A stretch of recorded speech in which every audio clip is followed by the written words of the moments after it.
So it would be an understatement to say that the employees of Stellantis have been through hell and back under the Carlos Tavares regime, where he single-handedly destroyed Dodge, Chrysler, Jeep.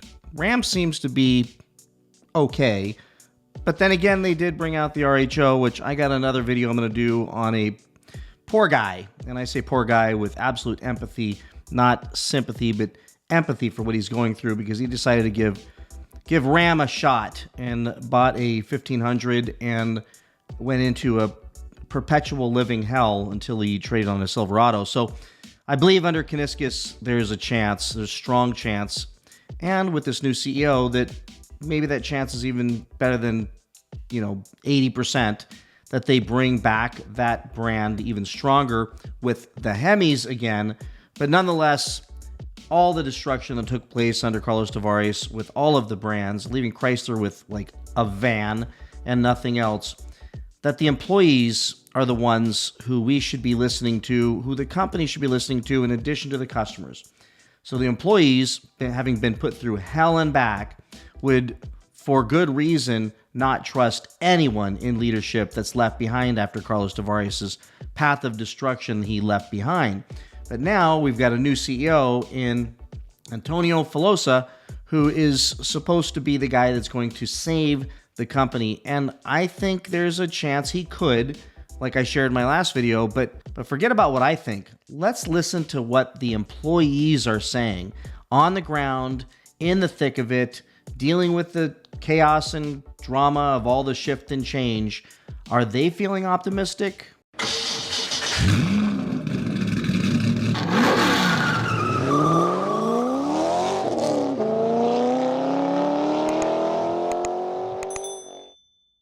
All right, so let me share with you what I pay attention to. And if you're interested in this stuff, you can do it, or you can just watch my videos and hear it. But you can go to Reddit, and there is a Stellantis group, and it's where most of the people there are employees, but I'm sure there are people who are just like me poking around in there saying things. But I like to get a feel for kind of the direction of the company from the employees' perspective, and this allows that. And I couldn't do a video on this right away because the comments were trickling in, but now I believe there's enough here for us to get a feel for what the customers are thinking about this new CEO change with Filosa taking over. And this is, I'm going to go fast here, but this is the sentiments taking place. Mostly good, believe it or not. So this guy says, I know I'll get downvoted, but oh well. I presented projects to him, meaning Filosa, a handful of times in the past 4 months, and he has been nothing but supportive for the North America market and has made significant changes to make sure that North America plants are set up to run consistently in the future and not the inconsistent plant shutdown weeks that we have been seeing in the U.S. I feel comfortable with this hire as long as he stays consistent in his views, moving from the NACOO to the global CEO. Stay tuned. This guy says, I am excited. I'm a UAW member from the Belvidere, Illinois plant. The last 3 years I've been in New York at Tappan PDC, now for the new plant in Fishkill. During our launch, I got to know many in upper management. They absolutely love Filosa and say he is 100% behind the USA.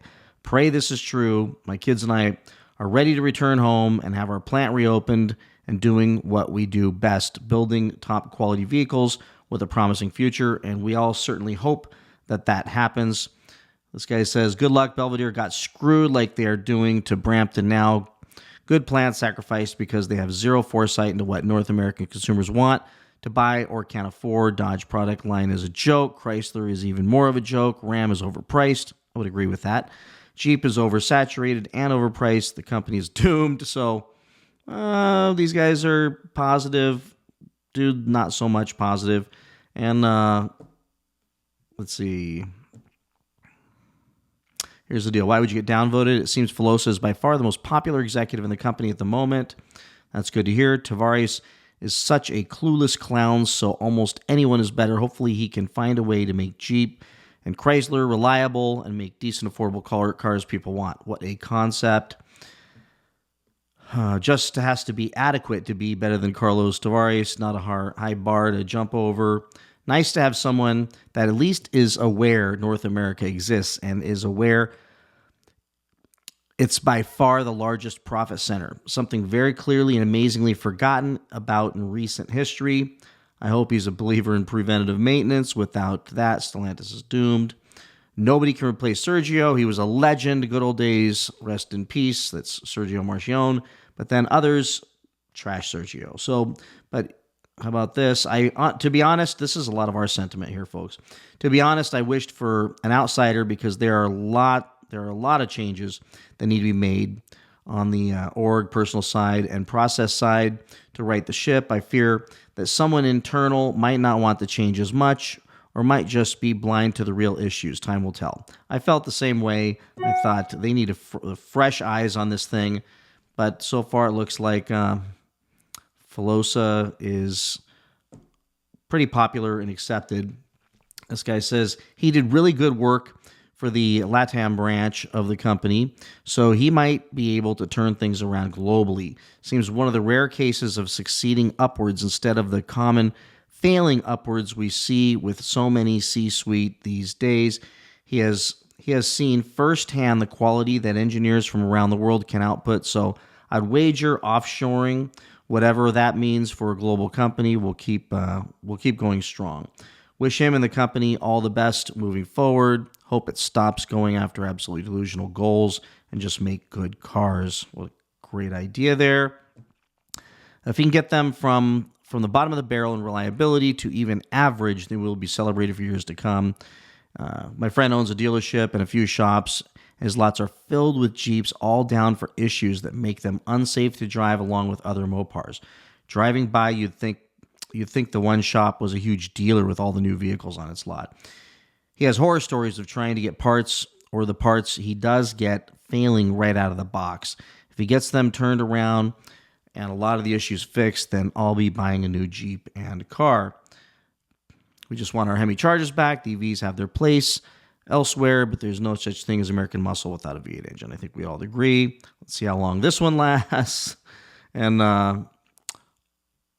then there's a few that are a little bit negative. So he will continue to suck money out of Chrysler to feed Fiat instead of Peugeot. Great hire, positive vibes since he took the North America role. Now he needs to put in a strong NA North America CEO, someone with good manufacturing and quality experience. So not some random dude who no one ever saw who got canned after being useless for a year. High bar. So are we still paying Tavares $23 million a year? Yes, he got his money to go away. Here's one. The big question is whether or not the company is going to support the North American dealerships with the proper amount of rebates to move the inventory on hand. It's a great point. Even at a time when car demand is high because people are trying to buy in front of tariffs. Stellantis dealers are marking cars down 20% off of MSRP with little support. Dealers can sell 30 to 40 cars every weekend, but how much do they make? FCA is lending aggressively, but the borrower still has to qualify. New boss, same as old boss, not comparing. He's going to be like Carlos, but that he's been acting CEO since Carlos left, so now he's officially the CEO, now compared to being the interim one. Definitely not. I think he will give the attention North America needs, which is the opposite of what Carlos did. Also, his performance during COVID and LATAM were outstanding, totally different from how the global market was. I see this with good eyes. I hope I'm right and you're wrong. So no one in the U.S. wanted the job. French management wanted to keep a European run. Bad move on their part. Could have made a U.S. guy a CEO and still be controlled by the French. Naming a U.S. guy would have made points with consumers here as well as unions and government.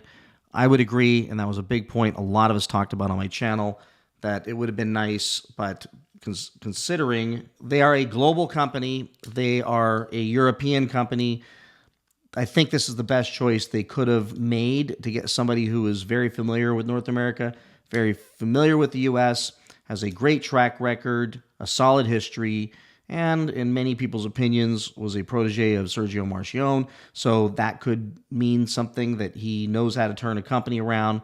And everything we're seeing with the Durango continuing and the TRX probably coming back and Hemis being built again, 5.7s maybe coming to the Charger, and other great stuff. Definitely looks like it's headed in the right direction, and I just want to be objective and somewhat positive because the employees seem to be, for the most part, pretty happy about Antonio Filosa taking over as the CEO. So time will tell. We will continue to watch this, but I thought it was interesting to see what the employees were saying about this recent addition or placement of a new CEO at Stellantis. So with that, everybody share your comments below. Be sure to like and subscribe. We're almost to 100,000 subs. Would love to get there in the next couple months, and I can't get there without your help. So please hit that button, and I will see you all in the next one. Bye-bye.